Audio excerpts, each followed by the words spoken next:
शुक्रिया prime news पर आपको एक बार फिर एक बड़ी ख़बर के साथ मैं हाज़िर हूँ। साबिक़ वज़ीर-ए-आज़म पीटीआई के चेयरमैन इमरान ख़ान पर पेमरा की जानिब से टीवी नशरियात के दौरान लाइव ख़िताब पर जो है वो पाबंदी आयद कर दी गई है। हमने गुज़िश्ता 3 दिन कबल भी इस बात से आगाह किया था कि साबिक़ वज़ीर-ए-आज़म इमरान ख़ान के ख़िलाफ़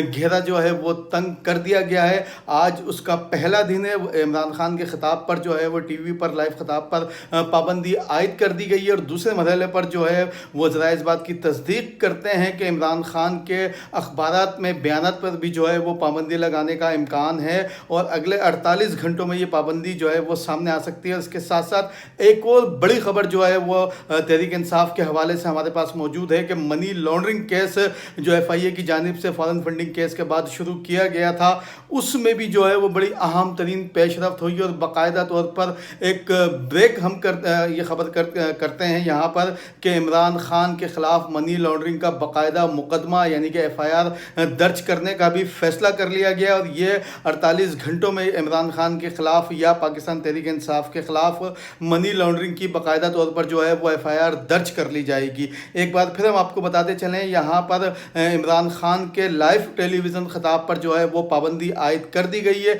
इससे कबल ये पाबंदियाँ MQM के बानी अल्ताफ़ हुसैन पर भी आयद की गई है जो ताहाल बरकरार है। उसके बाद मुस्लिम लीग नून के सरबराह नवाज शरीफ पर यह पाबंदी आयद की गई थी। नवाज शरीफ पर पाबंदी जो है वो इमरान खान के दौर में आयद की गई थी, जबकि MQM के बानी अल्ताफ़ हुसैन पर पाबंदी जो है वो नवाज शरीफ के दौर में आयद की गई थी। 22 अगस्त है एक दिन बाद और 22 अगस्त 2016 पर MQM के बानी पर जो है वो पाबंदी भी आयद की गई थी। अब तमाम तर जो है वो माजी एक बार फिर से जो है वो अपने आप को दोहराता हुआ नज़र आता है कि यानी कि जो नून लीग के दौर हुकूमत में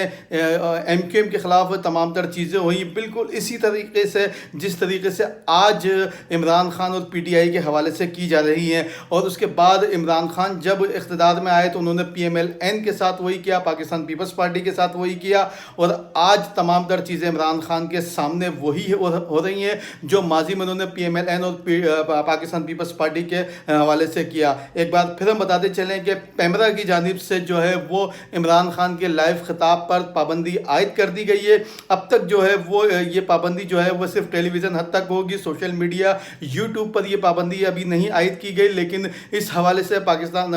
टेलीकम्युनिकेशन अथॉरिटी यानी कि PTA उस पर भी जो है वह एक इजलास किया गया। इस हवाले से तमाम जो सोशल मीडिया के प्लेटफॉर्म हैं उनसे रब्ता करने की हिदायत की गई है कि इमरान ख़ान के लाइव ख़िताब जो है वो सोशल मीडिया पर भी नशर नहीं किए जाएँ। पहले मरहले पर इमरान ख़ान के टेलीविज़न पर लाइव ख़िताब पर पाबंदी आयद कर दी गई है। अब पाकिस्तान का कोई टेलीविज़न चैनल जो है इमरान ख़ान का ख़िताब नहीं दिखा सकेगा। इसके बाद दूसरे मरहले पर सोशल मीडिया और प्रिंट मीडिया पर भी इमरान ख़ान के ख़िताबात पर पाबंदी जो है वो आयद कर दी जाएगी। अब जैसा कि मैंने आपको कुछ देर कबल बताया कि इमरान ख़ान के हवाले से PTI के हवाले से जो फॉरेन फंडिंग केस जो कि मनी लॉन्ड्रिंग में ट्रांसफ़र हो गया था उस पर जो है वो FIR दर्ज करने का फ़ैसला किया गया है। तो इस हवाले से हम तफसीलात से जो है वो आपको अगले 24 घंटों में जो है वो आगाह करेंगे कि किस दफ़ात के तहत ये FIR काटी जाएगी और कहाँ पर काटी जाएगी। हमारे पास वैसे तो तमाम तर तफसीलात मौजूद हैं, लेकिन कुछ चीज़ें जब दस्तावेज़ात की शक्ल में सामने आएंगी तो फिर हम ये स्टोरी जो है वो ब्रेक करेंगे।